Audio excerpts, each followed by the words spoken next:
Not true. A person get in contact That's with. I not had to jump through loopholes, hula hoops, rings of fire to get to you. Rings of I had to fire. jump through a ring of fire to get to you, man. Rings of fire. I had to do some evil Knievel type of shit to get you on here, but Nah, nah, nah, hey, nah, I had nah, to talk to your secretary, your manager. But hey, don't give the people this misconception. well, it's a pleasure having you. You doing all right today? I'm actually having an awful day that I just fixed to keep it a stack.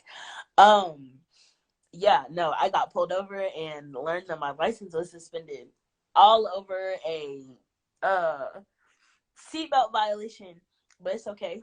I fixed it. It's cool. It's wrapped up now. So we back in action, and my day is gonna get better from here because show can't get no worse. I know, right? Not today, Satan. Not today. Not Not today, no. Satan. Not They none of won't the let you be days. great, ain't they None won't of let you the be days. great. But see, that's the great thing about favor not being fair. I'm always be great. It might be a Hey, little bump in the road, but it ain't gonna be no problems for long. you definitely got that sprinkle of Jesus app on your phone. I can tell. Oh no, I don't rock with sprinkle of Jesus. You be on that shade room, ain't it? No, not even. I'm real. I like minding my business and I like minding my friends' business. So I be on Instagram, Twitter. I want to know what everybody else is up to. But I mean, I have my inspirational quotes and I have my spiritual practices like everybody does that keeps me Mm-hmm. pushing. And I've just learned that whoever got me, got me. They got me. So I need to stop worrying so much. Right. Now you got a suspended license. Now that's very dangerous out there because you could have went to jail. Now what stopped them from taking you to jail? I didn't know. I had no idea. So I initially got pulled over for a seatbelt for not wearing my seatbelt down the street from my house. And then he went and ran my license and my registration. He's like, your license is suspended. I said, my license is suspended. And he's like, yeah, and apparently your insurance is lapped too. Your license is probably suspended because they went and checked your insurance and it lapped. So I'm gonna let you go because by the look and hey, listen, my emotion, you can read my face. I'm not somebody who hides emotions or none of those things. You can read how I feel on my face. So I must have looked distraught because clearly I was. He was like, I can tell this is not information that you knew. You're not far from your house. I was literally down the street from my house. He's like, just get it resolved and they'll throw out your ticket. But you need to go home and you need to sit there until it gets fixed. Like I literally learned my license was suspended today. I had no idea. I didn't know my insurance lapsed either. I thought I had auto pay, but a payment got sent back. So they turned the auto pay off automatically. Since even blah, blah, I handled the payment, but I didn't know they turned the auto pay off automatically. And so my insurance lapsed. Yeah, long day.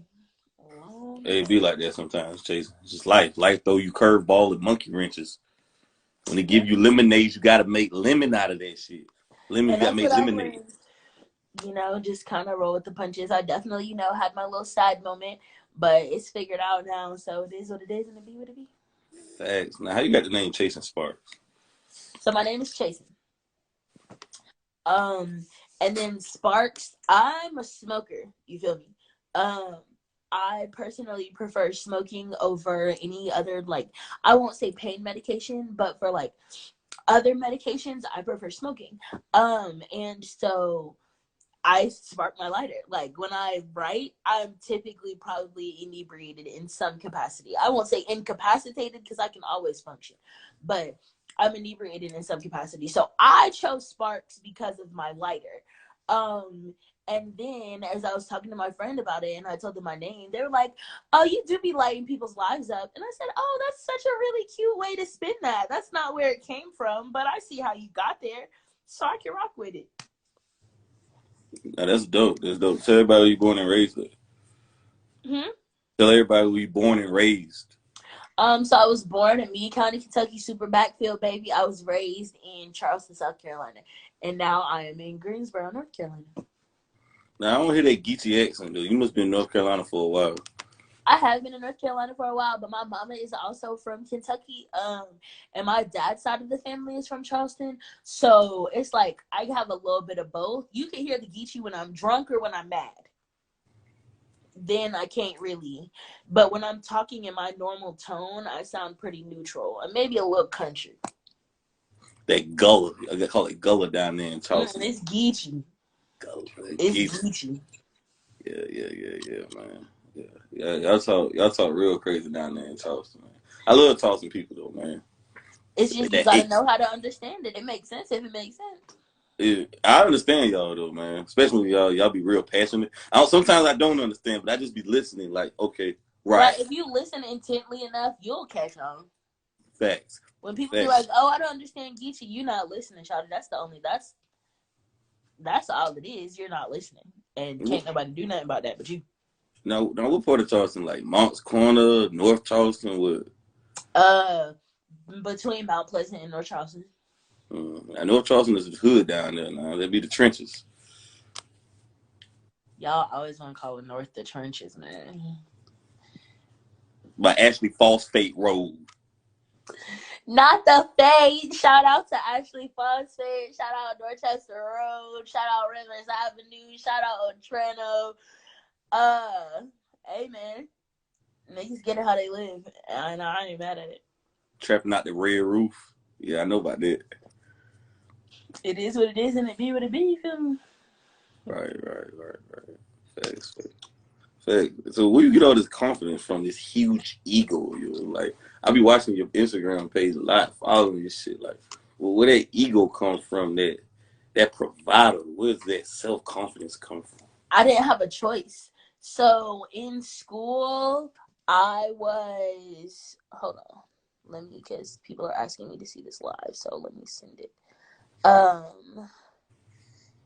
In school, well, not to you because you're on the live right now.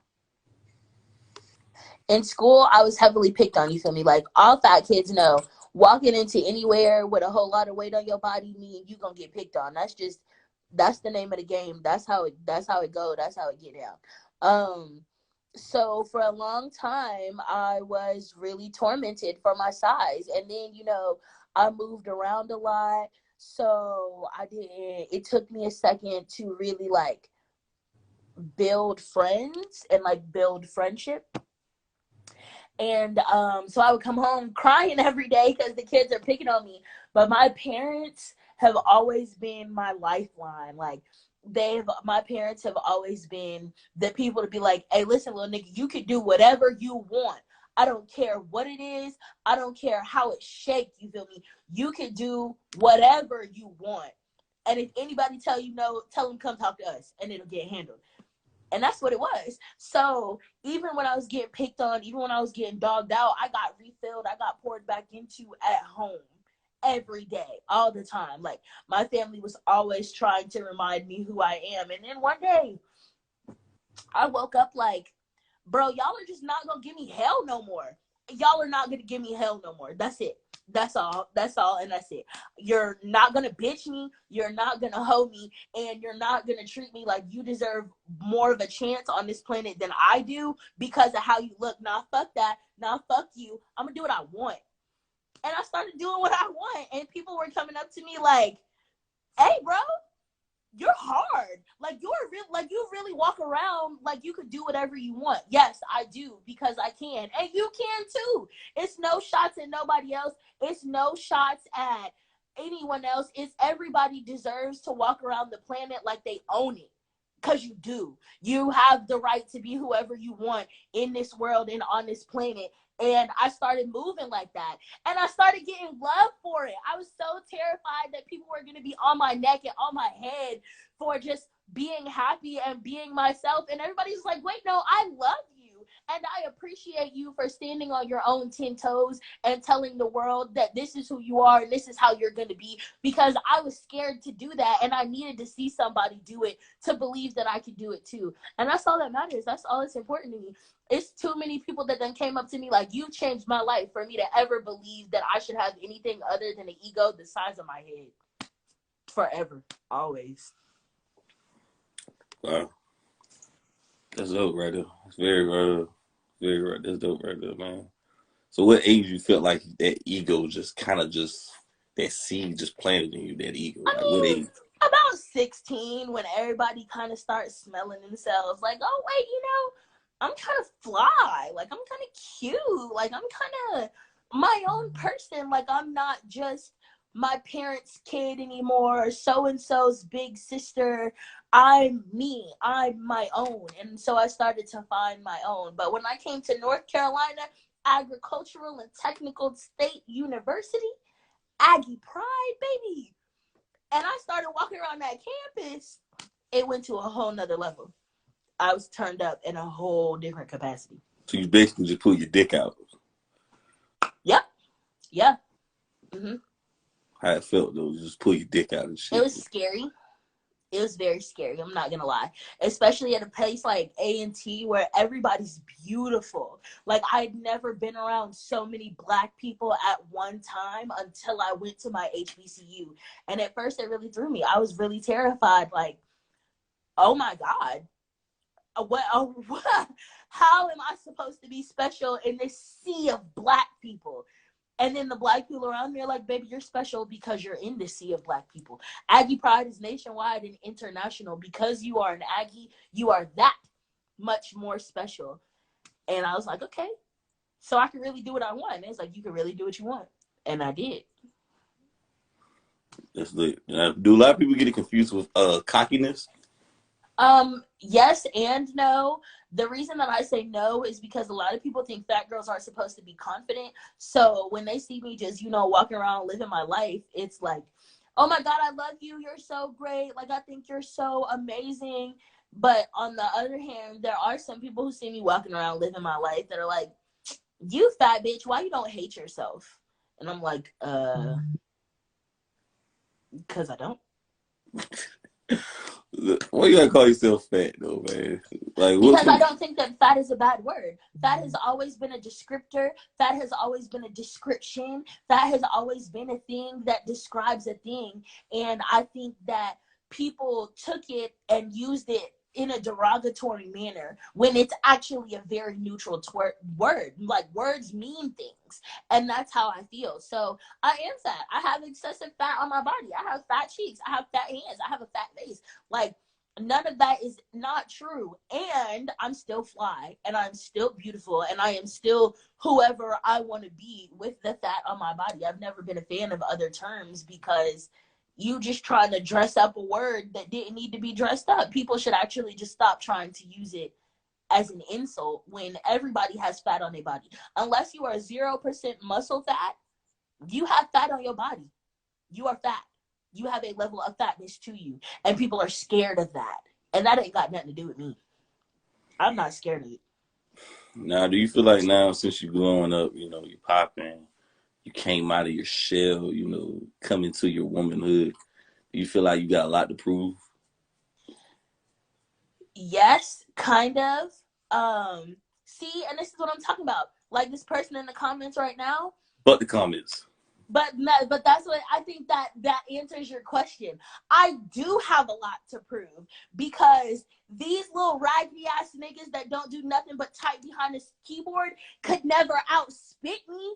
You can't out rap me. You can't outperform me. You won't outsell me. And I'm telling you that your niggas will not step as hard behind you as mine will behind me. And I have to prove that. A lot of people think that it's all talk, but I know that it's reality. So I gotta show niggas I'm not the one to play with. And that's cool. I have no problem with that at all. Because my name speaks for itself.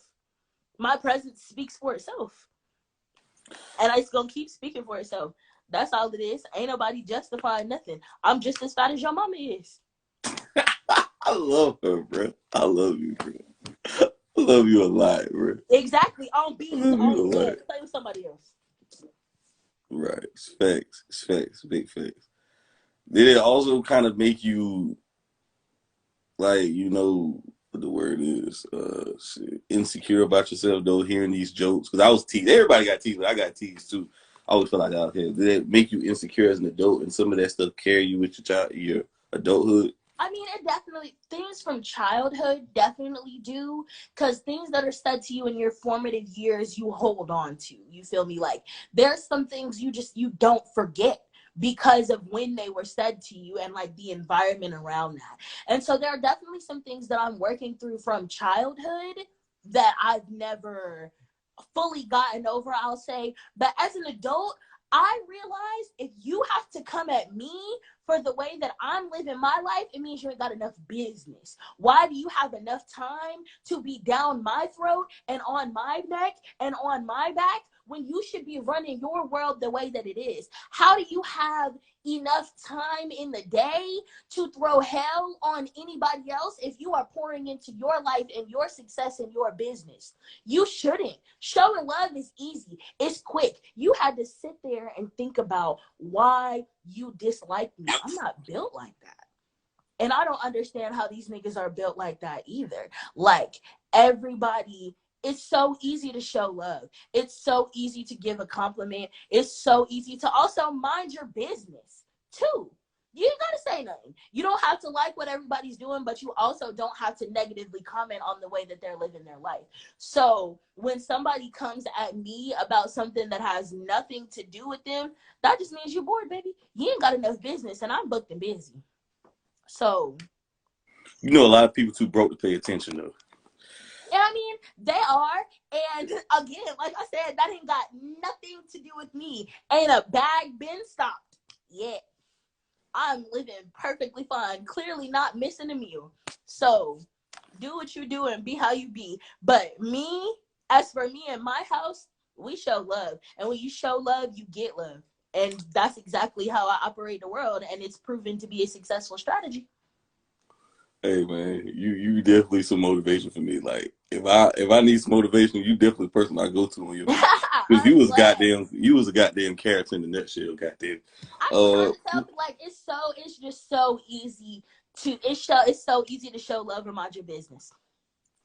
It's so easy to show love and mind your business. Like this person who's in this comments right here, like again, my health has been brought up, me being better has been brought up, all of these things that he don't know. You don't know me, shorty. You are right, looking at me and you are making a bunch of assumptions based on how I look, based on how you are perceiving me. You don't know nothing about me. So instead of finding you some business, you got to sit there and think about what is wrong with me and how my life must be going so bad that there's nobody pushing me to be better and there's nobody pushing me to be healthy. When guess who you're watching on live, baby? Me. right. You're commenting on my interview. You're checking me on Oh my my god. shit. Worry about yourself. Are you healthy? Is everybody in your family healthy? Are you clocking all of your things? Are you good on your side? I hope so. I pray you are blessed. I pray you are living a fruitful, healthy life. Because me over here, I am doing great, having a great time, living a great Oh life. god. No problems. I'll be trying to tell, I'm so good. And that's why everybody think I'm funny, because they be like, man, you don't be getting mad. Nah, because as you can see, it's people in the comments who gonna fight about me. I ain't gonna do that. Bro, I swear, man. I mean, you're undeniable, bro. And you know what? That's how you're supposed to look at life, regardless who you. Because there's somebody out there for everybody. And Somebody, I'm not lonely. exactly. That confidence right there is just so brilliant. Like it's just like a big light around you, like a huge light. I'm Like a blessed. I am so blessed. I am so blessed. And I'm so glad that other people can see the love in me and can see the light in me and can see it radiating off of me, because I'm so blessed. I'm way too blessed to be stressed. yeah. Way too blessed. Way And, too blessed. and it's funny because the same people who talk about you, I'm pretty sure they're the same guys in your DMs because you talked about this previous last week. You said these guys are simping in your DMs. I want you to explain that right there. Men have this weird desire to get on the internet in the public facing point, you feel me, and disregard, degrade somebody else, you feel me, and then in the private come in and be like, oh yeah, that was just for the timeline, but I'm trying to see about that. Trying to see about that what? Yeah. Woo, trying to see about that what? I ain't got nothing for you to see about over here, shorty. Keep the same energy. keep the same energy across all the spaces, because I don't want you to be in my space with all of that negativity. If you gotta dog somebody out on the timeline to look cool for your bros, you're weak.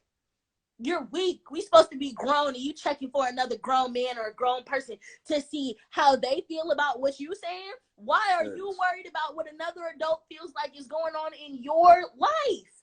You ain't got enough business. And then you want to come on my phone looking for something. What? I ain't got it. So what are some of the things guys are DMing you that you kind of laughing at? Like, what the fuck is this? Can you give me an example of some of the things they're saying? The wildest DM that I think I've ever gotten was this man DM'd me and said, I will pay for you to come and sit with me. I said, excuse me? He said, I'll pay for you. I just want you to sit with me. I just want to look at you. I just want to watch you exist, honestly. I was like, okay, I'm not with that, but do you feel me? The rest of them are just highly explicit that I just would not say on live. But I will say, y'all should stop jumping into people's DMs trying to detail what sex acts you would like to do with them to them. That's nasty. You also say you like trap niggas though, and street I do like niggas. trap niggas. I Now, do why like do you trap like niggas. trap niggas? Like, why Because are I you like attracted trap to them? niggas, I like street niggas, I like gangsta niggas, because they don't care how you feel about they block. They are about their money. They are about their family. They are about their business. That's it. That's what's important to me. They are about what is important on making sure that them and their people and their things are moving and maneuvering as they should be. And that is attractive to me. Being on your business, being on your toes is attractive to me. And being able to stand in your own is attractive to me. You think boys ain't never been picked on for being seen with me? And I like a nigga that will slap you for coming out your neck sideways about me. And it's as simple as that. I like niggas that will come out, that will slap you for coming out your mouth sideways about me. Facts. And I'm assuming the street niggas are attracted to you too, right? Like, real Yeah, shit. no, I definitely have attracted niggas of all kind of varieties. But those are just your preferable favorites, though, the street niggas. Trap niggas. I mean, I wouldn't even say preferable favorites. It's just more so those who have been around the block are more secure in themselves, I've noticed. Those who are still involved, like a lot of college boys be real worried about their homeboys. A lot of corporate boys be real or worried about like their image. And so they like to be sneaky and they like to deal around behind doors because they have to paint this picture of who they want people to think they are. Boys on the block, you got to be who you are. You got to stand on your team because they're going to pull your card. You could get your card pulled. You can't fake like you somebody else when somebody could pull your card. And that's what I like. That's what I prefer, the honesty. Yeah, you seem like a very brutally honest person, though. I'm so nice. I'm so That nice. ain't mean, though. I mean, you just seem brutally honest. But it's not even like, it's not even brutal because half the time, most people, I don't give advice on things that don't got nothing to do with me. Or I'm trying not to. I'm getting better at, I should say. So half the time, I'm only this brutally honest with myself or with those who are super close to me that are moving like super sideways. So I don't feel it's necessary to be brutally honest to other people because the world is brutal enough. The United States of America, the planet is mean. This is a mean world. This is a mean planet. There's no reason to be meaner to people than they're already experiencing. It's not worth it. I don't like that. I don't like being mean. So I'm only really brutally honest to myself because I need to hear it that way. I'm a person where you got to be like, hey, nigga, you know what you're doing is wrong. Get it together. Come on. So that's how I talk to myself. But I try not to talk to anyone else that way. Right. I'm pretty sure, like, so you motivate yourself. Who is there to help motivate you, though? Because I know you just can't do this on your own all the time. My friends, like my homie in the comment that was going up about me, like, my friends are amazing. They have always been behind me 1,000,000,000,000,000%. Like, hey, bro, do whatever you want. We got your tail. We got your back. We got your head. We got your heart. Do whatever you want. Do it. Do it. Do it. Especially when it comes to rap, because I'm very talented. I'm a very skilled rapper. You feel me? Like, I'm good at what I do. So it's not even like I'm bad. They're like, bro, you're talented, you're skilled, and you worried about other people? Nah, we got that. Handle everything else. Man, how do you like guys to shoot their shot at you? I don't know. That's not something I really keep track of. Do you shoot your shot at guys? Very, very, very seldomly. Why is That's it? one of those things I think I'm probably still maneuvering from childhood. I get very, very nervous talking to guys. Very nervous. Like in person, or are you nervous right now? No, but that's also because this is very much so business to me. Like, we already had a conversation of what we're going to talk about, how it's going Right. to go. Like, this is very much so business to me. Personally, in person, even like sliding in DMs is not something I do for real. It just makes me too nervous, especially because I notice most people are not as authentic as I am. So Right. people react differently to different things, and I don't want to be like, I think you are so fine and you are so smart, and I just want to listen to you talk, because that scares some people. They'd be like, what the fuck are you, what? But it's the truth. I don't like the, hey, how are you doing? Small talk has never been my stilo. So I don't know how to casually do anything. So I typically don't. I mind my business. Right. I mean, yeah. I mean, I hear that. I hear that somewhere though. I'm kind of surprised though. So you got anxiety problems with it because your ego is so enormous though. So it's amazing that you kind of like go through that, the anxiety. I have a panic attack before every show that I ever do. When I record songs, I've probably practiced it at least 100 times. I'm very anxious. I have I have anxiety, but I also like you said, I'm very confident in myself, and I also know that 90% of my anxiety is coming from my brain, and that's why I have amazing friends who will be like, "Hey, friend, this is all in your head. Let's get back to the world," and it works. The only person that can stop you is you though, Chaser. Yes and no, because I personally believe you cannot do anything alone. Period. Point blank. So there are a team of people around me who I use almost as a buffer. Like, is this a good idea? Does this work for me? Does this not work for me? And so if they tell me stop, do not pass go, I'm stopping. But that's because I trust them and they know the kind of person that I am and the kind of person that I want to be. But at the end of the day, you're right. I do have the final say, but I don't do anything without consulting the people closest to me. Overthinking kills, man. It does, and that's why I have friends, because I will overthink forever and eventually not do it. Like, if it was up to me, I never would have started performing ever. But one of my friends came back because I used to do poetry, and we went to this poetry open mic, and I was, there sitting, and then one of my friends came back to her seat, and I'm like, oh, you sign up? And she said, nah, I signed you up. I was like, whoa. But it was my first time performing, and I got damn near a standing ovation from reading from my notebook, looking down, terrified. And that's when I knew what I always knew, that my pen was gifted, and I wanted to share what I write.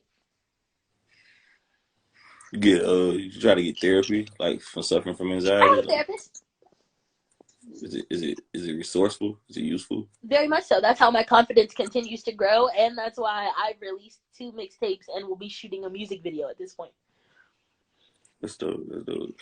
And what made you start rapping though? What made you get into it? My dad is a hip hop head. Period. Point blank. He's from Brooklyn, New York.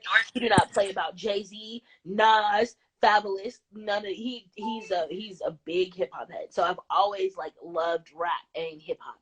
And then I've always been a mushy, creative English kind of person. So I would always write short stories or poems, and I would play around joking, rapping with my siblings and stuff. And then one day I was like, Let me see if I could write something for real, for real, for real, for real. Because I had wrote like little freestyles and stuff, but I never like wrote. And then I showed my performance organization when I was in school, and they was like, "Oh yeah, no, we finna have you rapping now. So go ahead and write to this."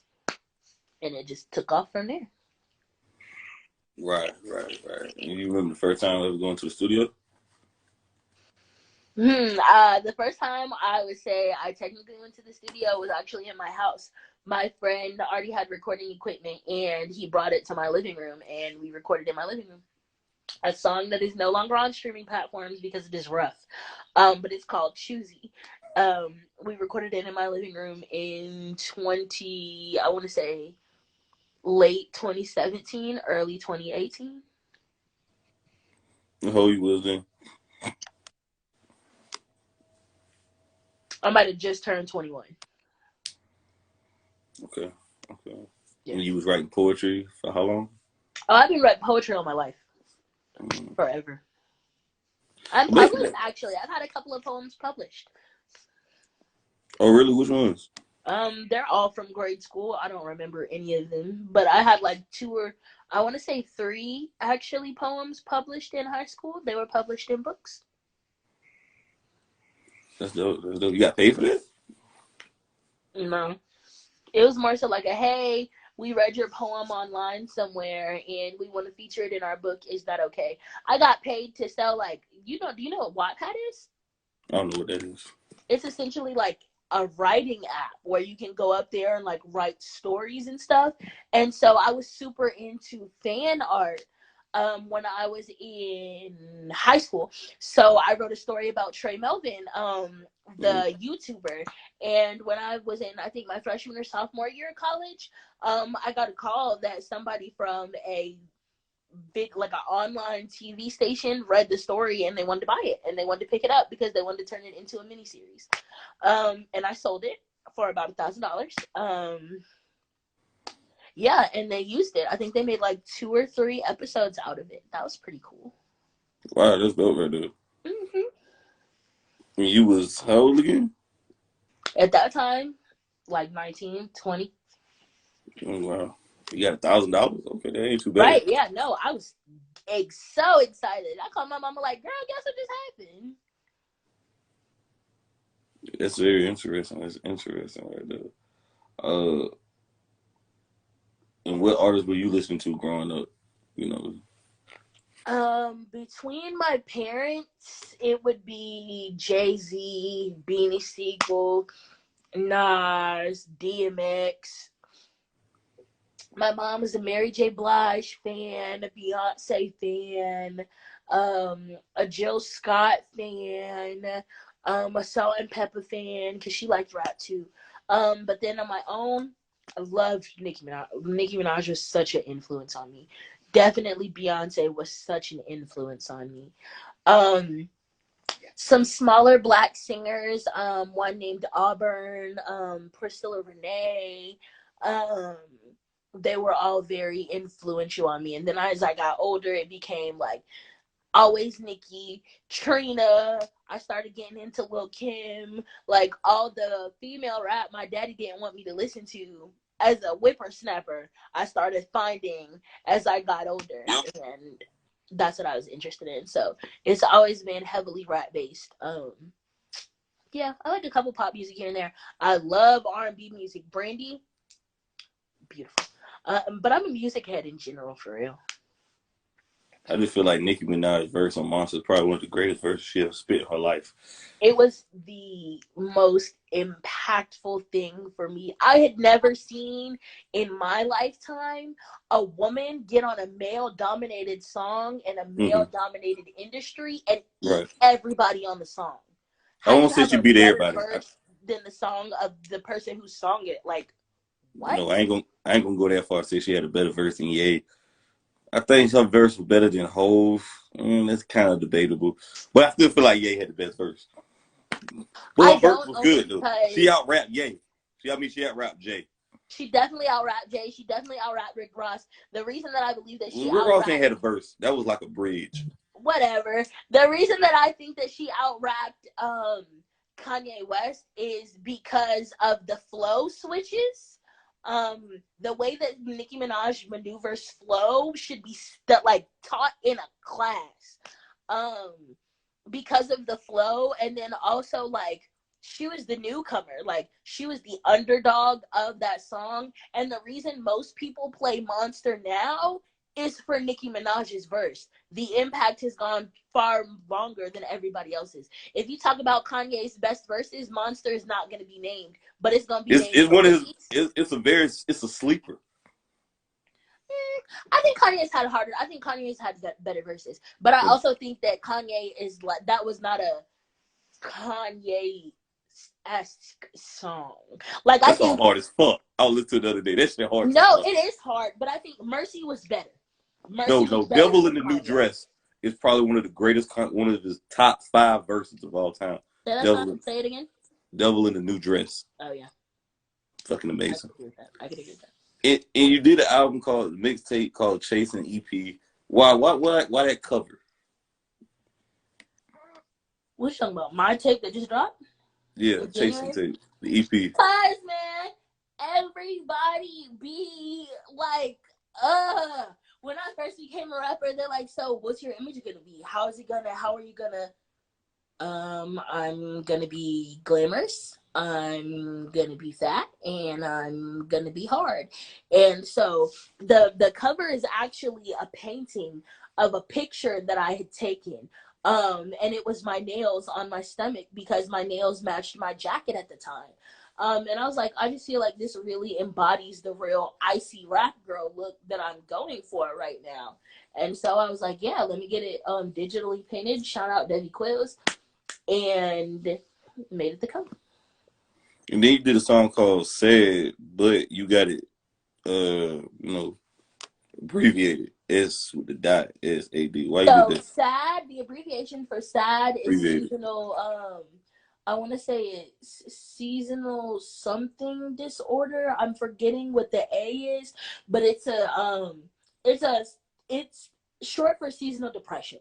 Um, And even though my birthday's in the winter, I get so sad in the winter. Like I get a different level of like lonely, heartbroken in the winter. And so when I wrote that song, that's how I was feeling. It seems like everything goes wrong when it gets cold. Um, and that's what's happening. I love you too, Virginia. And that's what's happening. So I wrote about it. And it's just the sad embodies how I feel when it starts to get cold until it starts to get warm. That's usually the time people get like, they booze or whatever. They rent booze or whatever at the time, around the holidays, cuffing season. That little shit ain't in the egg, you ain't smelling it. You don't Cause believe like in love? that's cute. I think that's cute, but also like I love my friends. I love being outside. I love trees. I love grass. I love nature. I love interacting. I love meeting people. I love moving around. You can't do that in the winter, man. Like being booed up is cool and all, but I don't know, just the world shuts down. Like if you know the story of Persephone, the Greek myth, it in Greek mythology, it says that when Persephone was kidnapped by Hades, she had to stay in hell. Yeah, she had to stay in hell for a certain amount of time. And so her mother, who was over all of the green on the planet, kills everything because her heart is broken. That's why the trees lose their leaves. That's why the grass dies. That's why the planet dies, because the mother is mourning. And when spring comes, Persephone gets to go home and gets to like be with her family and gets to like visit the planet and gets to be with her loved one. So her mother brings it all back to life again. And that's how I feel like the seasons go for me. Mm. So you don't never like cuff up around this wintertime. You don't do that. That ain't your stilo. It's not necessarily that it ain't, but it's just it hasn't been as of yet. I'm not opposed to it, but I'm also not looking for it. All right, you ain't on that lovey-dovey shit. You into that money shit, ain't? I mean, nah, a relationship would be cool, but also like I'm like you said, I'm very much so on my grind. Like I'm about my career. I'm about because I have a real job. I'm about my music career, and I'm about like my other relationships that are not romantic. I want to make sure my friends love me. I want to make sure my family loves me. I want to make sure my world loves me. And a romantic relationship has to be an addition at this point, not another job.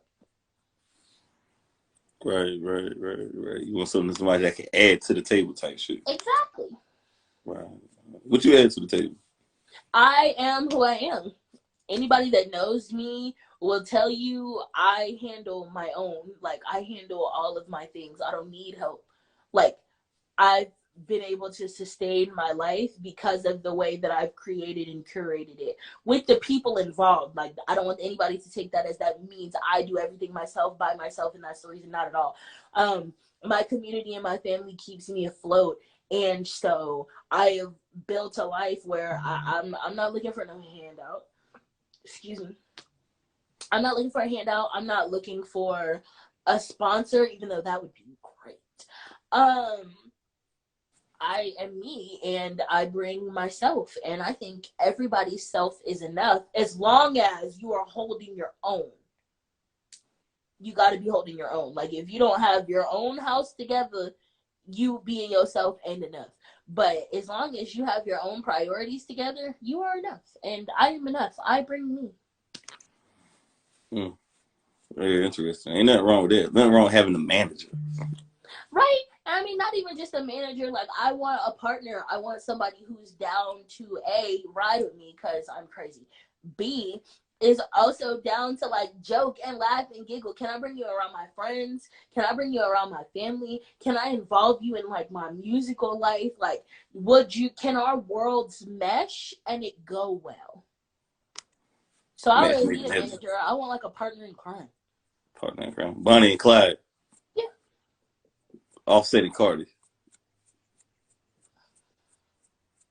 I don't know about all that, but I don't know what all that. Will and Jada.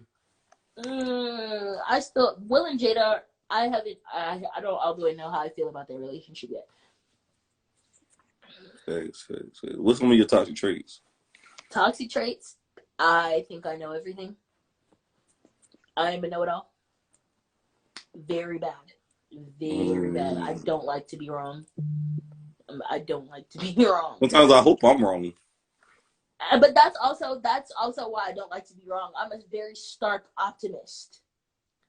Like, I'm always going to see things from an optimistic point of view. So that's how I want it to go. And so if it doesn't go that way, it makes me kind of sad. And also I'm clingy. You're clingy? I'm clingy. I don't know. Now you Mrs. Toxic right now. I ain't know you was clingy. No, if I like you, I want to be in your skin 25/8 all the time. What are you doing? All the time. Where are you at? All the time.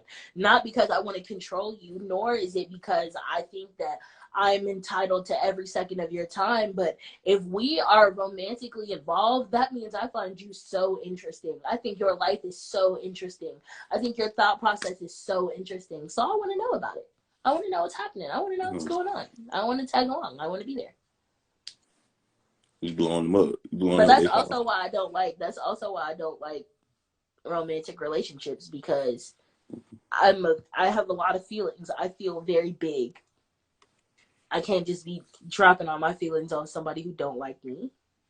Do you feel like you be loving too hard in a relationship and the other Yes, person ain't loving you as much as they should? yes, every time, all the time. That's why I love friendships, and that's why I love my family, because it's always very equally yoked. Mm.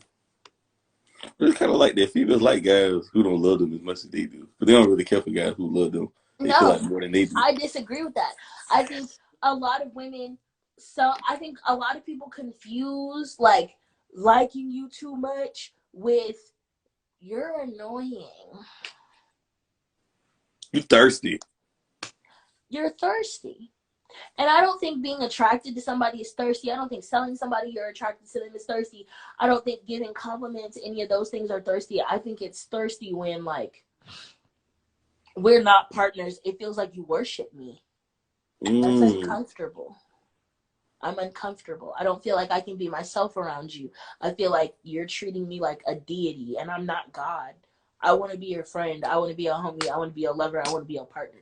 You treat me like Jesus. That's uncomfortable. Your lover, homie, friend. Yeah. Lover, homie, friend. Right, right, right. It be like that. It definitely be like that sometimes. You know? Some guys be fanned out. They do. I've definitely encountered some fanboys.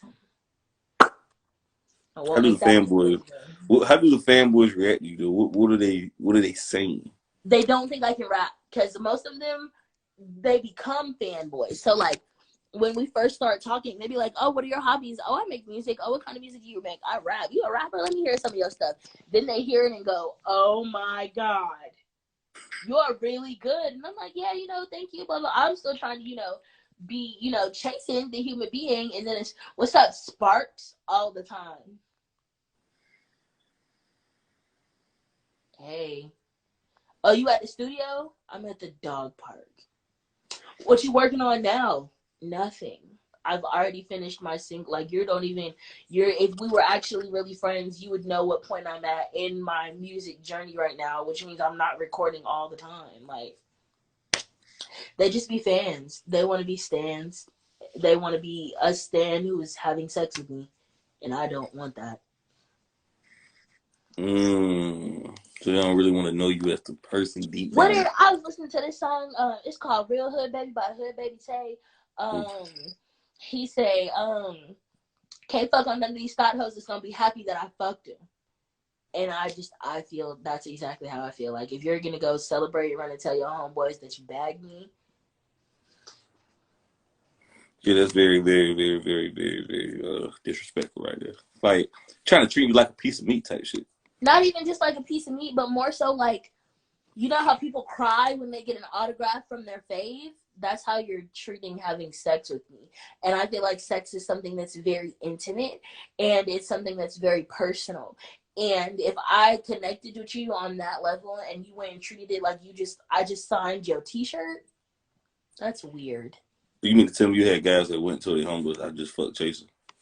Not I won't necessarily say they went and told their homeboys because I don't necessarily know for real.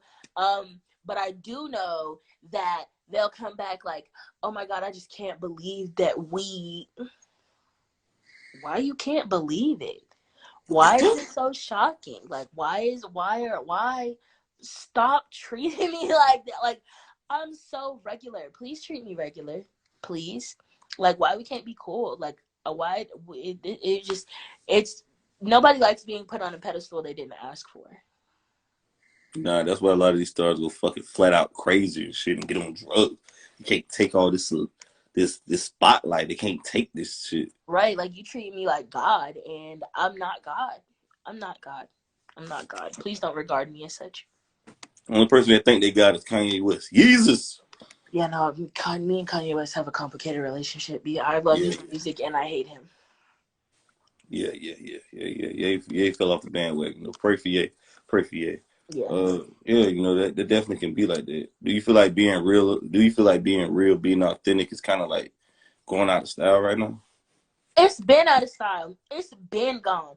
Ain't nobody themselves, and that's what makes it so hard for the real to come back. Everybody want the theatrics, the light shows, the tricks, the flick. Like, they don't want actual people. Like, they don't want actual reality, which on a level I understand because a portion of it is entertainment. But on the other hand, when it seeps into like daily life, don't nobody use Instagram as Instagram no more. We used to post random pictures up here all the time, memes.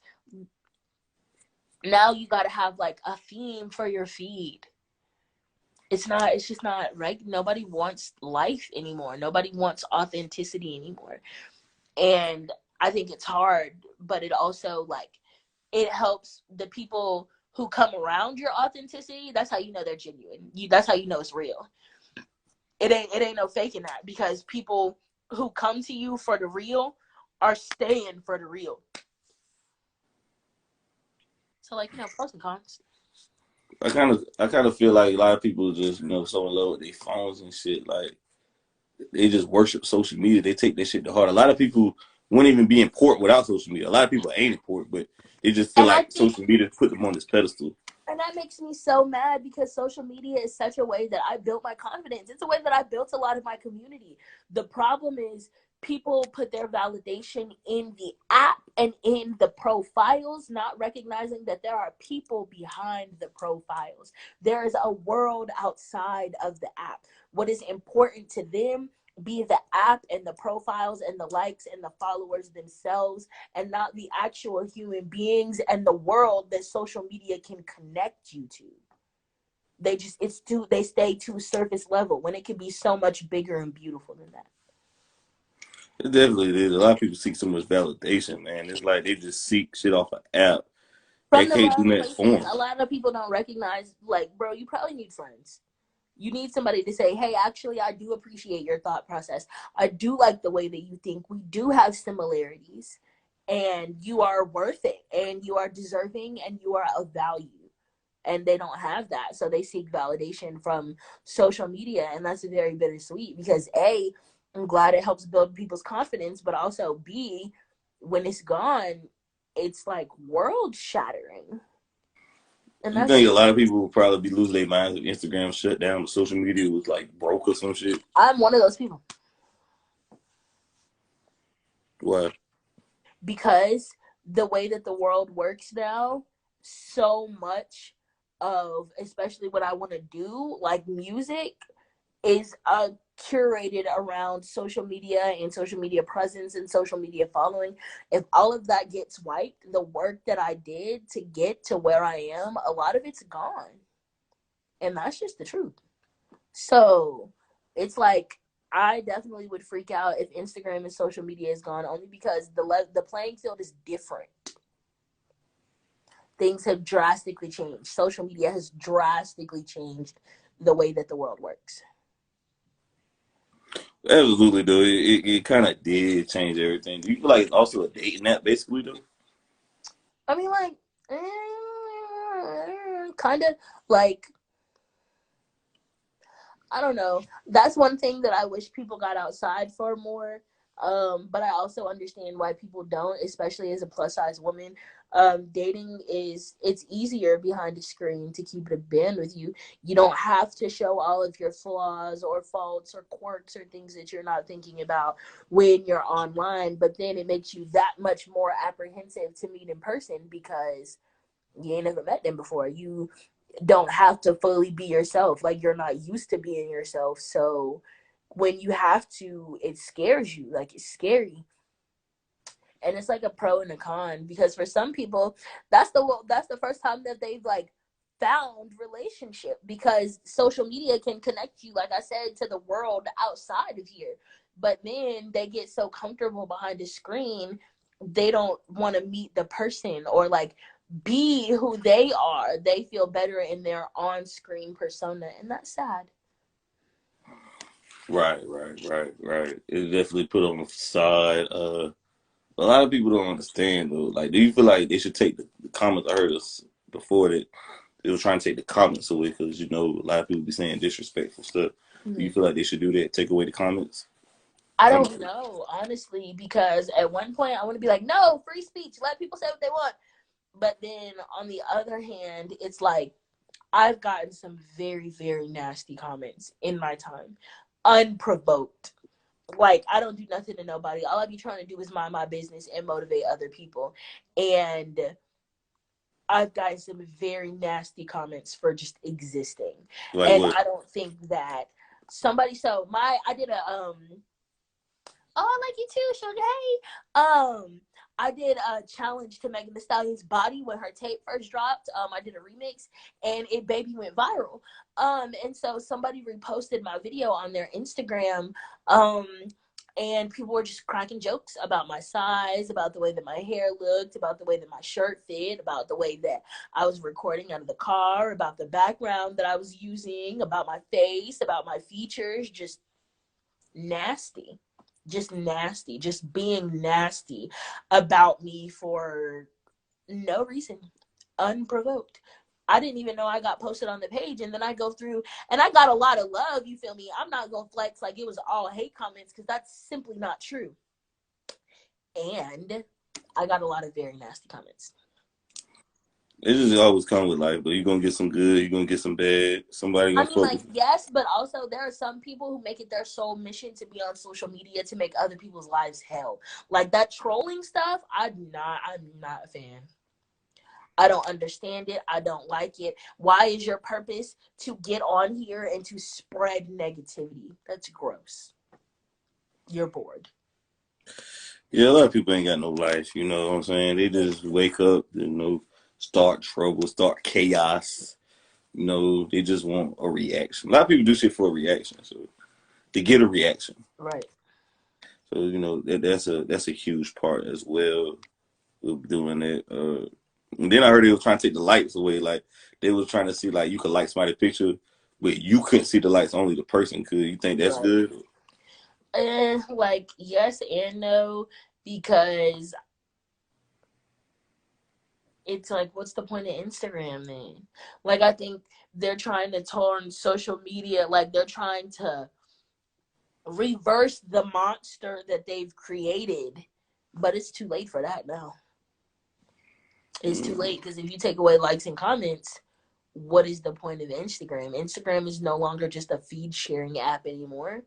It's grown beyond that. It's unrealistic to think that you can make it go back to what it used to be. mm. Right, right. I agree. I agree. I agree. Yeah, when you kind of look at it like that, it would be. But it's just that people just can't put their validation in the app. Like you gotta get validation from within, though. It's just more to life besides Yeah, definitely got to be a pictures both end. and views. And trying to get posted on the shade room and shit. I pray I'm never posted on the shade room. You don't want to? I pray I'm never posted on the shade room. I pray every day I'm never posted on the shade room. You think female rappers are a bad influence to the youth? Not at all. I think my daddy didn't let me listen to Lil Kim. I had to find Lil Kim. My daddy didn't let me listen to Foxy Brown. I had to find Foxy Brown. You, as the parent, should be in control of what your child is digesting. And there is more to women who rap than just their image as a rapper. Megan Thee Stallion has done at least 3 beach sweeps. Beyonce, even though she's not a female rapper, Beyonce is always giving back to Houston. Cardi B is always giving back to her hood. She's always talking about her hood. She's always trying to uplift the people where she came from. Like, women do so much good in the music industry, and if the only thing that you choose to show your child is somebody clapping their ass cheeks, that's on you as a parent. That ain't got nothing to do with them grown people doing grown things. What are your thoughts on the guys saying, this kind of like being glorifying being a whore? They're Have men promoting not toxic been? relationships. I literally was listening to International Players Anthem the other day, and Pimp C said, "Trash like to fuck for $40 in the club. You fucking up the game, bitch. It gets no love," because he was talking about being with high-priced sex workers. Being a whore in music has been popular. It's been a thing. Men have been talking about buying sex services, paying to be with the most beautiful models, paying to have sex in any other kind of way. But now when women say, yeah, you got to pay me to have sex, it's a problem. Y'all was glorifying it from the beginning. If we're keeping it a stack, the reason that Biggie told Lil Kim to rap about sex. She was trying to be gangster, and he said, "Women, niggas don't want to hear that. Women barely want to hear it either. You got to talk about sex. You got to talk about how you the baddest bitch, and everybody want to buy your pussy because Mm. that's what's popular for women, and that's why it became popular because men popularized it. They like to hate in the comments, but they love Meg. They love Cardi. They love Lizzo. They love seeing that ass everywhere. They love it. They love it. They just don't like that it's on their terms. They want it to be dictated by somebody else. Because Future been slinging dick to half the industry for how long? And that man is praised like a saint. Y'all don't I get don't praise it, people actually but do that's sex still for work. another day right there. Uh, I mean, I don't mind women talk about it, but I just feel like the bars are whack. Though. Maybe rapping, But but the see, that's the problem. The bars are problem weak. is The problem is the sex is selling and not the skill. That's where everything has gotten twisted up. Lil' Kim has been rapping about her pussy in 8,000,007 different ways for years. Lil' Kim can actually rap. Eve can actually rap. Megan Thee Stallion can actually rap. Like, there are people who can actually rap, and they do actually rap. They don't want to hear that, though. That's the problem. The problem is not the sex in the music. The problem is bars are not popularized. Ass cheeks are. Not the ass cheeks in the music, ass cheeks in general. And the people that they find the most attractive cannot spit. Half of these men can't spit. If you put them in a cipher, they will get eaten alive. The the double XL ciphers have been garbage for years. The niggas can't rap.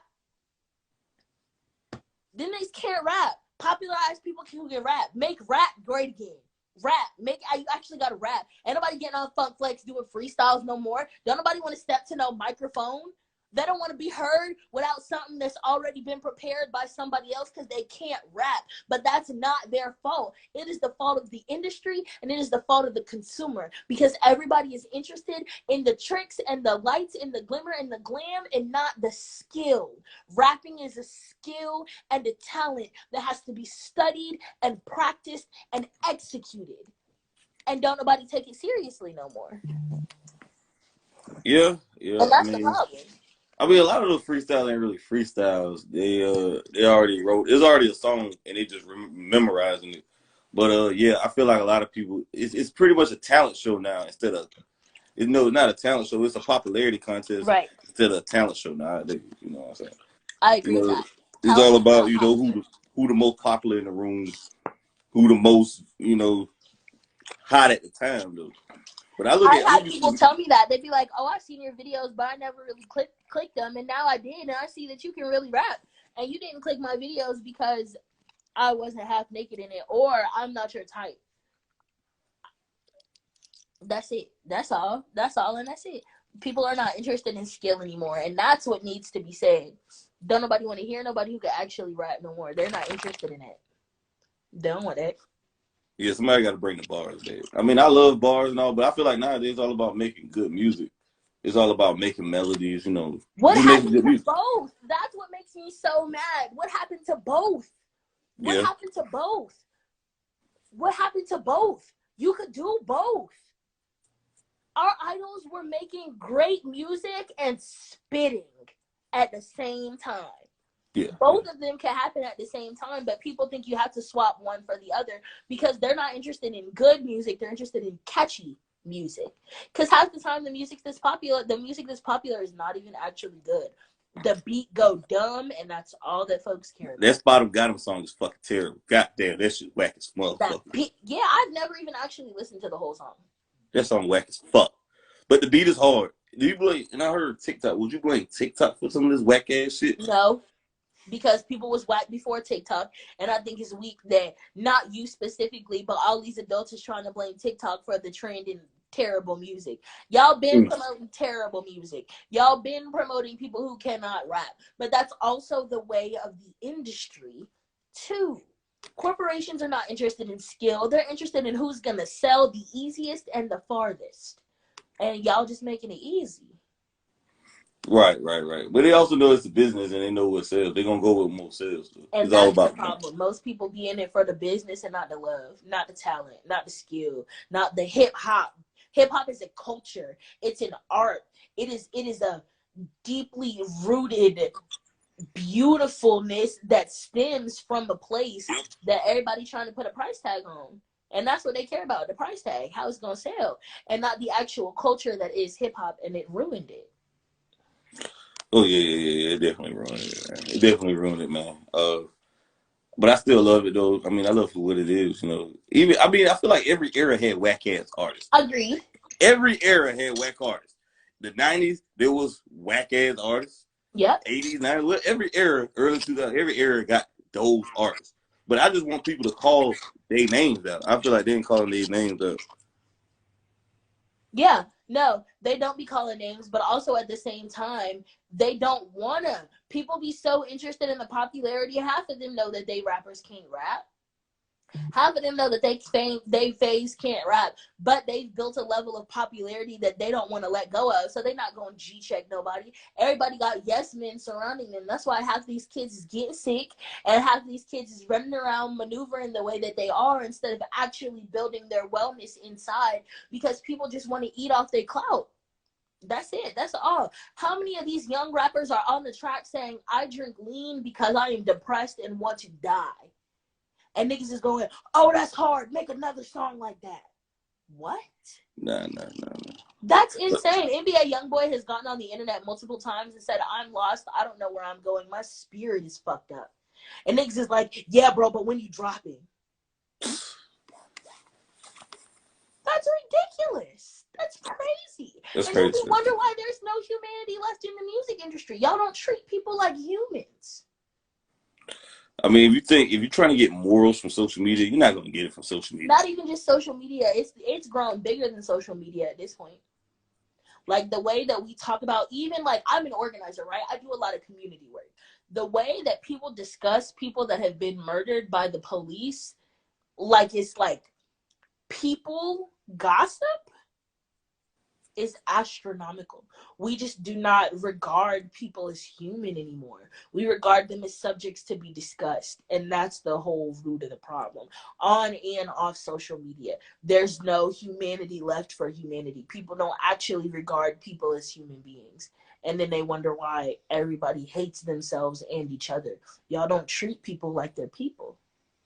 Once I seen X got shot up and he was lying on the ground and people had their phones out instead of helping this man, I said, where's the world at right now?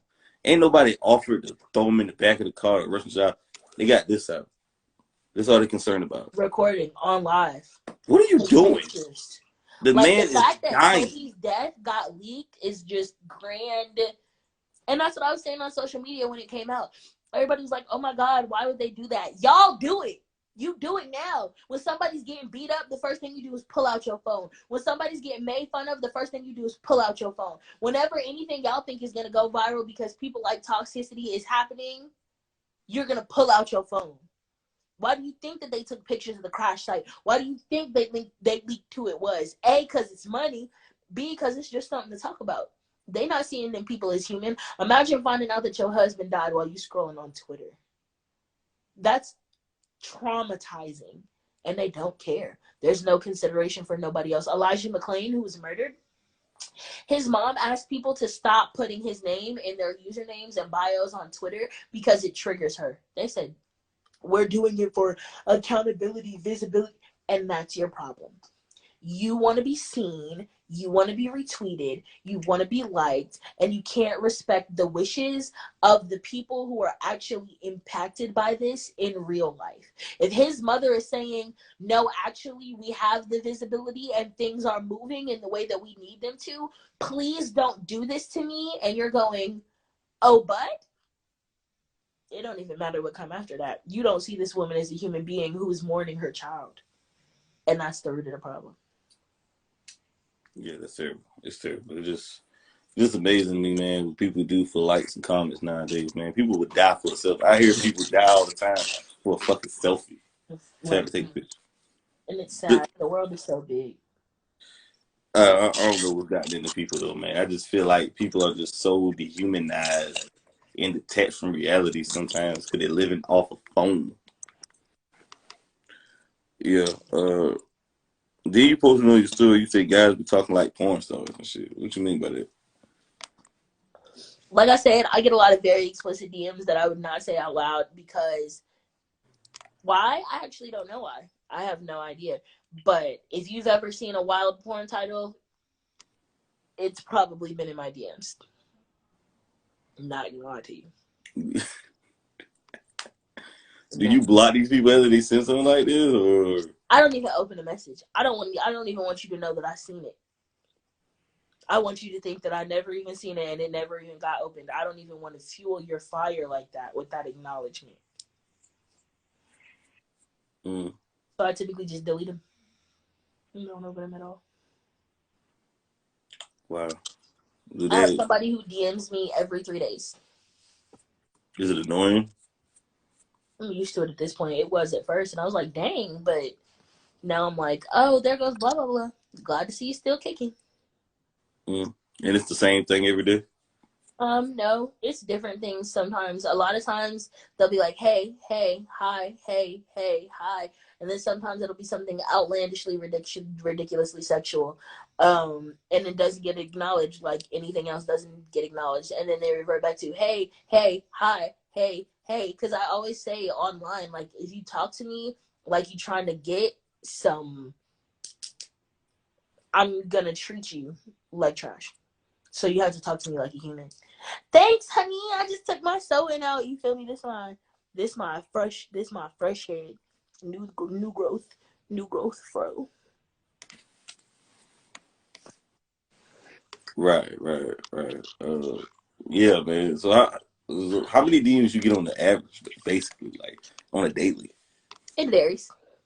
It depends on what I post. Mm. And also who posts me. Like, if my stuff gets shared very heavily or something like that, then I'll probably get more DMs than a regular day. Mm. I don't see you post short videos though. Why you do that?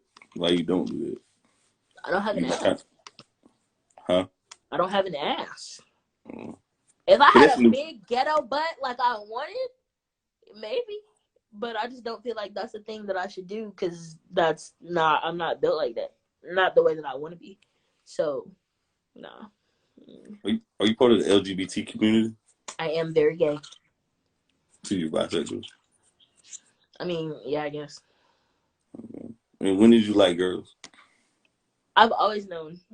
I've liked girls.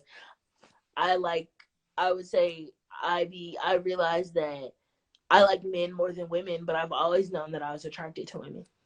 I've always known that I was attracted to women. Very gay. Very gay. Would you do a threesome? I have before.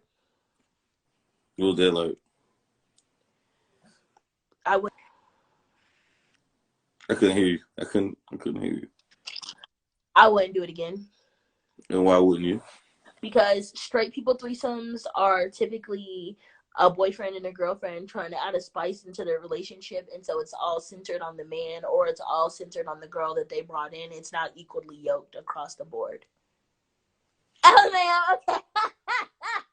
So what went wrong? I want you to, can you go into detail for me and expound upon what went wrong that you was kind of turned off, like I'm not doing this anymore.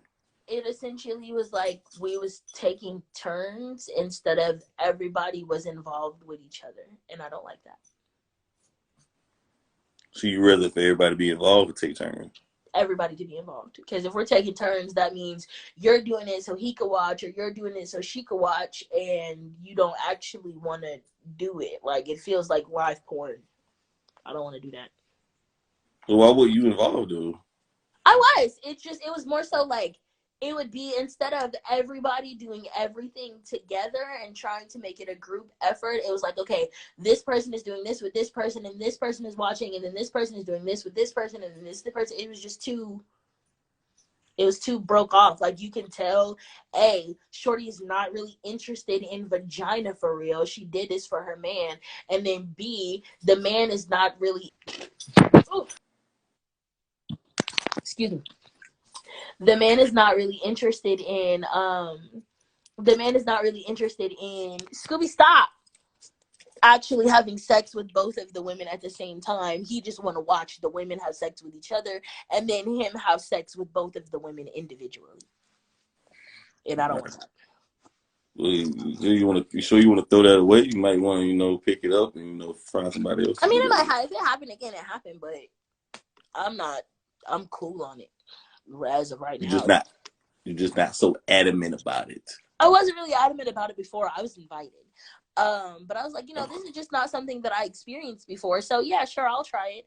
And I tried it and I wasn't a fan. What's the worst zodiac sign to date you The dated? worst zodiac sign to date? You have dated. You have dated. I've only had 3 boyfriends for real. Okay. So I haven't really had too much experience of people of many zodiacs. I will say I get along very well with Libras. I get along very well with Geminis. I get along very well with Scorpios. I'm a Gemini. Geminis are crazy, but we're the same kind of crazy. I'm not crazy. Bro. You a Capricorn? I am indeed a Capricorn. Oh, okay. I don't know what y'all zodiac saying about it. Business, money. That's why don't nobody know nothing about Capricorns because we be in the cut. Like a Band-Aid? No, more like a security camera. We see everything. I know everything that's going on. I'm watching and observing. In the cut like a wound. Yep. Cut. Right. Exactly. And then you did One Take Jake. Yep. That was like a Pop Smoke beat, right? It was a Pop Smoke type beat, but it wasn't an actual Pop Smoke beat. Who was Angie? Who's Angie's on it? Angie is a radio host in Greensboro, North Carolina. We are both Aggies. I love her to the heart of me. And so she did the intro to the song. Right. I thought you murdered that shit. Did you really did it in one take? Yes. That's why it's called One Take Jake. Because I was very surprised that I did it in one take. And I was like, you know what? Let's call this One Take Jake. You got the beat off YouTube? No, actually. Periodically I'll tweet send beats and my email gets flooded for months with producers trying to get their beats put on. And so I was clicking through beats one day and I heard it and I was like, oh, this is icy. Like 1017. For real. So icy. Super icy. Icy game. Right. I thought you killed that shit. I was like, ooh, damn. I like how you That's why I made it the first song, because I was like, let me just go ahead and set the precedent that I'm a rapper and I be rapping and I know how to rap. And this is gonna make y'all really wake up. You need to hear that I be spitting. You ain't come to play, you came to stay. Exactly. No, you didn't play. You was slaying. I mean, I was kicking, and that's why I love rap. I had so much fun doing One Take Jake. I was kicking it. When I wrote it, I heard the beat, and I was like, oh, I'm about to body this. And I wrote it. I wrote it all at one time, and I was like, yep, this is it. I love it, and I'm in love with it. It's wild how much I fangirl over my writing. Like, I have so much fun writing. I don't even be trying to, and I don't even be trying to, like, be good. Honestly, I just try to be creative, and it works well. You wrote it on your notepad or your iPhone? My iPhone.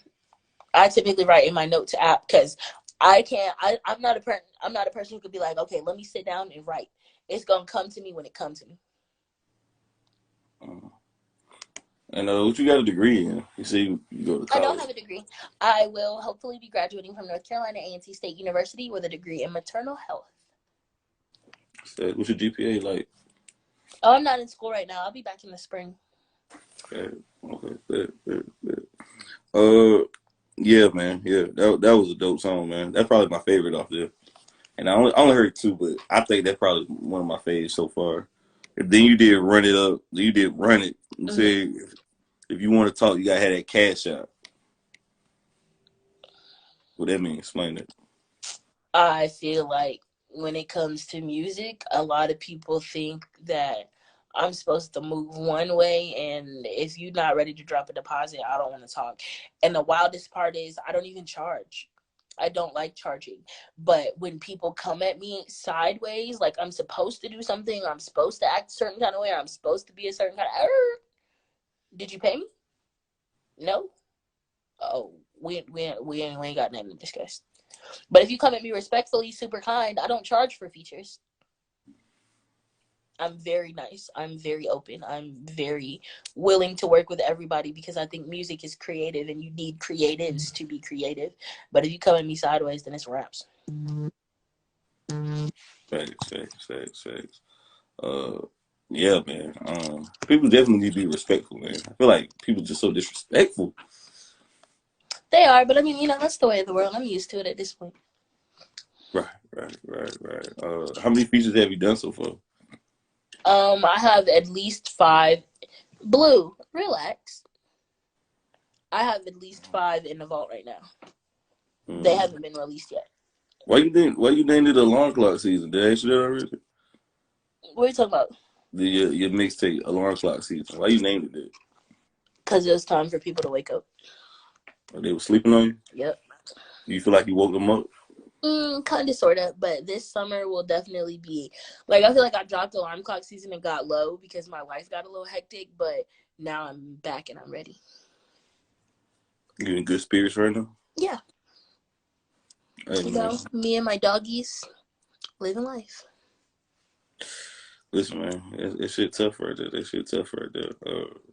Hey, listen man, you got any shout outs, anything for I let you go? Shout out Greensboro, shout out A&T, shout out everybody who support and love me because I support and love you too. Um, Shout out everybody that support and hate me. I support and hate you too. Hey man, I enjoyed you having it on the platform today. Thank you for having me. I had a lot of fun talking and I appreciate being up here. Yeah, I appreciate you. Be safe out there, man. I will. You too. Have a good night. Bye, y'all. We out. We out.